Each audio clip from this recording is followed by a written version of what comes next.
Good morning and happy 2-0 day to everyone. Head coach Austin Claunch and the UTSA men's basketball team just wrapped up a 2-game homestand with Tulane and East Carolina at the Convocation Center. But we're completing the bookend this week on road games with 2 away from the house in the Central Midwest.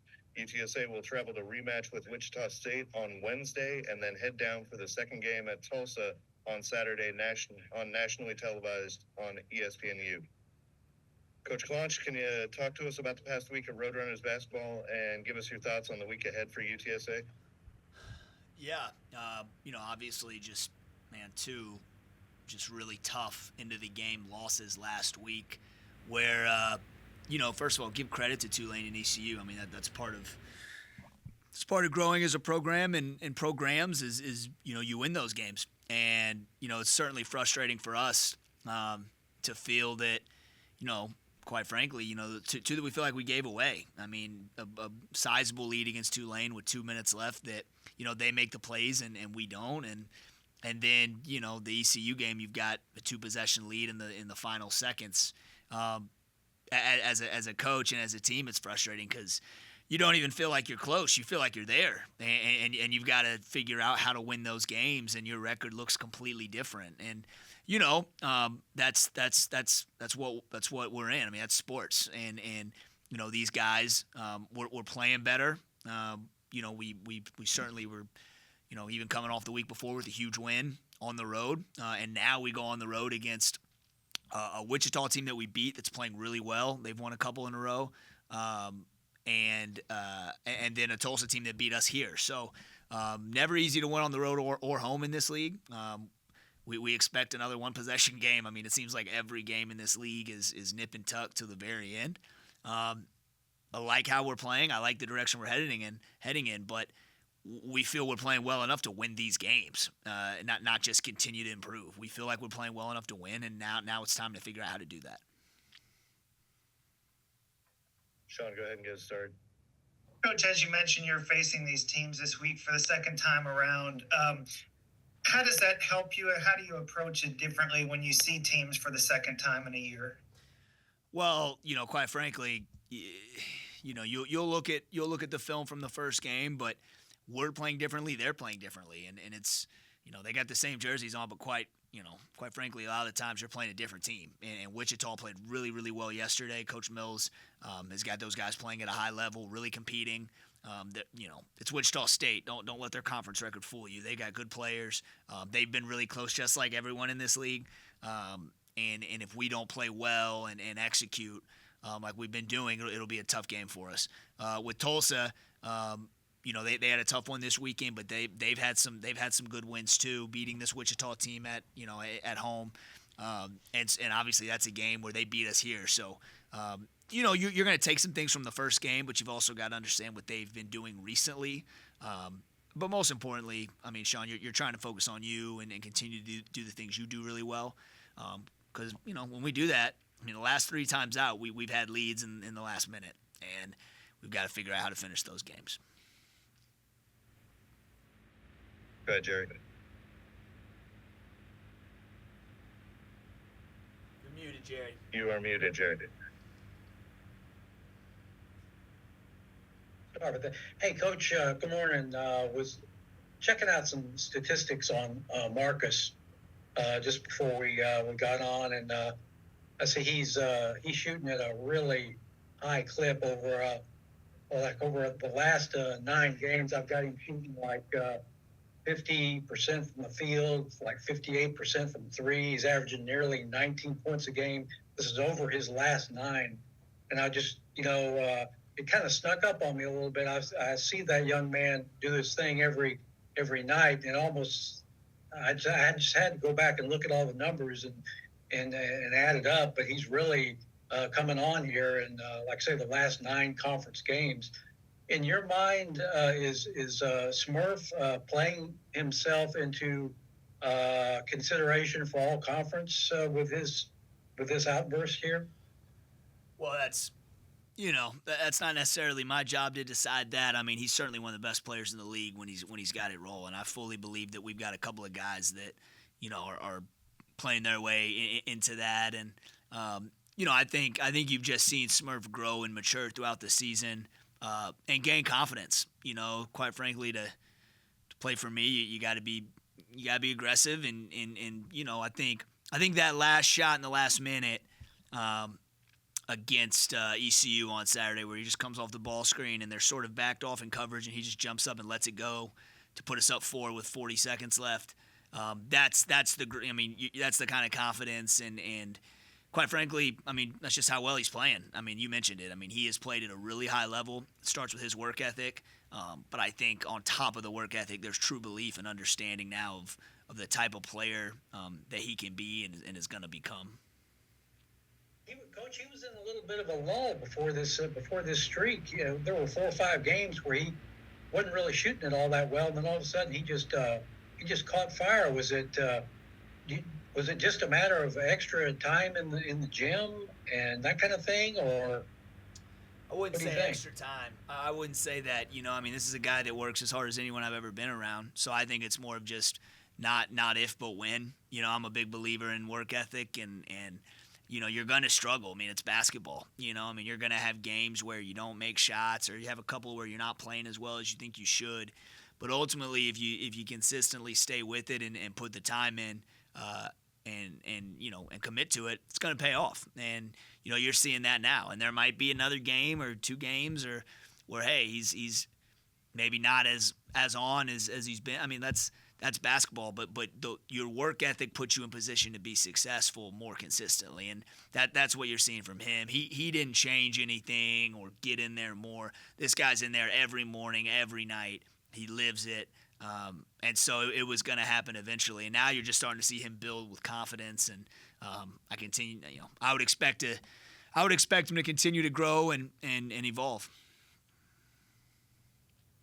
Go ahead, Sean.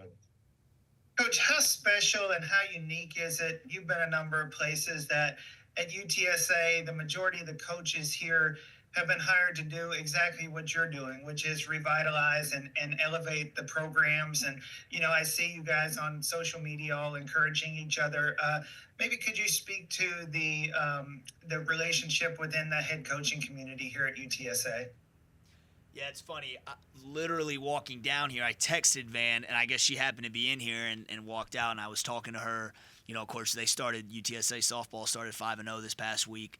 Of course, she did an incredible job last year, and they're off to a great start this year.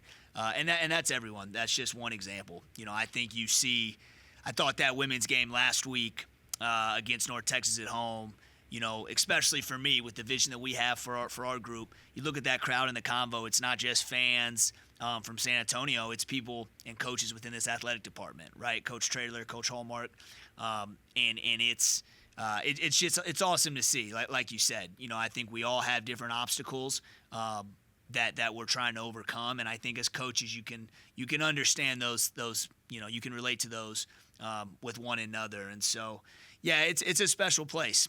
And I knew that, a little bit, when you take a job, but in being here, it's no surprise why you see, a lot of teams having success because of the support that we have for one another and what it means to be a Roadrunner. Jerry.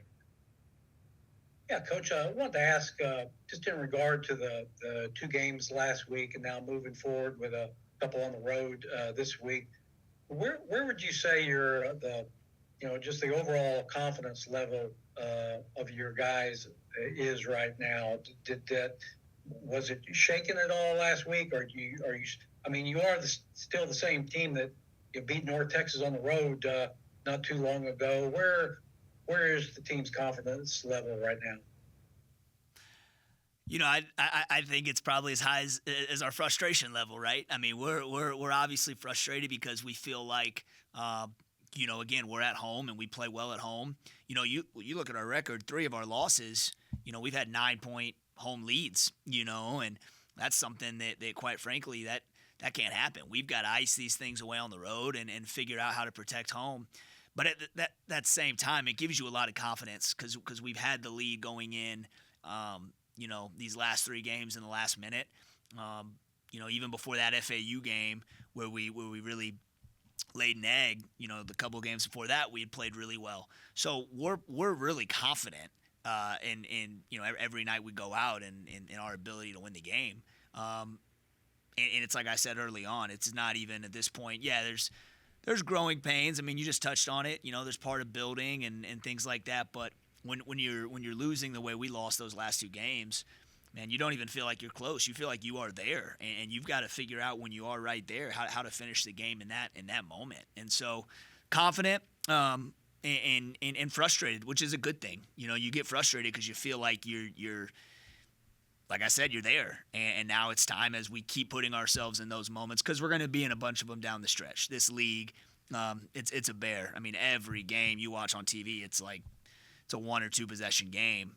So we'll be there again, and we expect to finish it and put ourselves, like I said, in the best position we can, so that when we get to the tournament in March, give ourselves the best chance to go win it. Coach, have you had a chance to talk with Primo one-on-one since your last game? He had a couple tough turnovers there right at the end.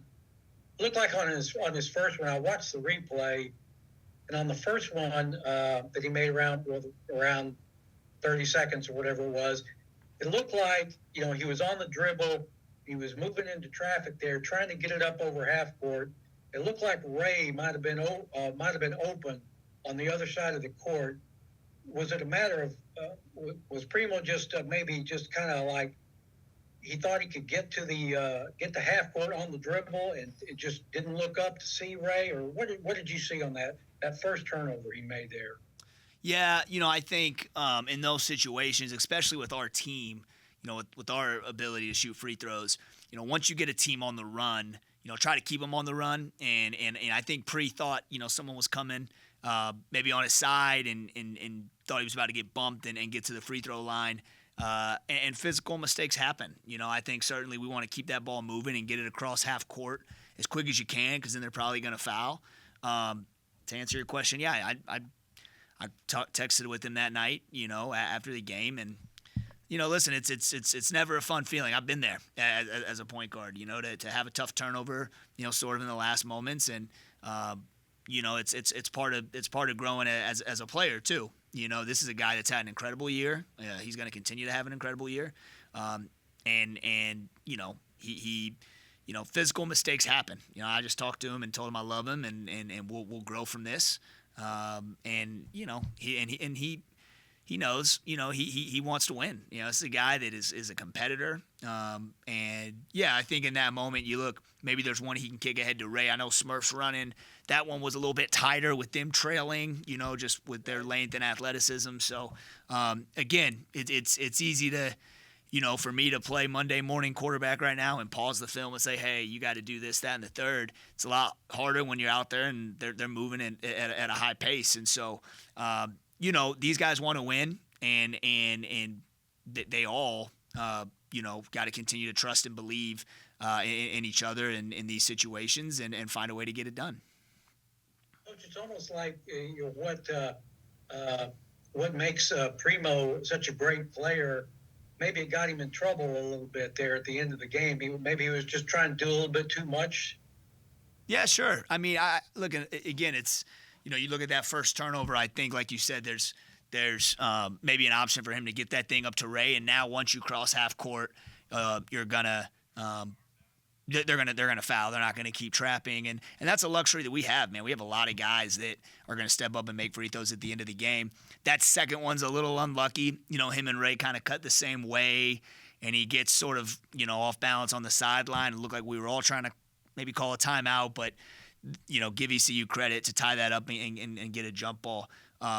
But yeah, no, I mean, I think certainly we've got a group of guys that trust each other and are trying to win the game. So, and we got a lot of guys that can get it done at the end. So, listen, we're very confident, and as we move forward, we're going to be better in these situations.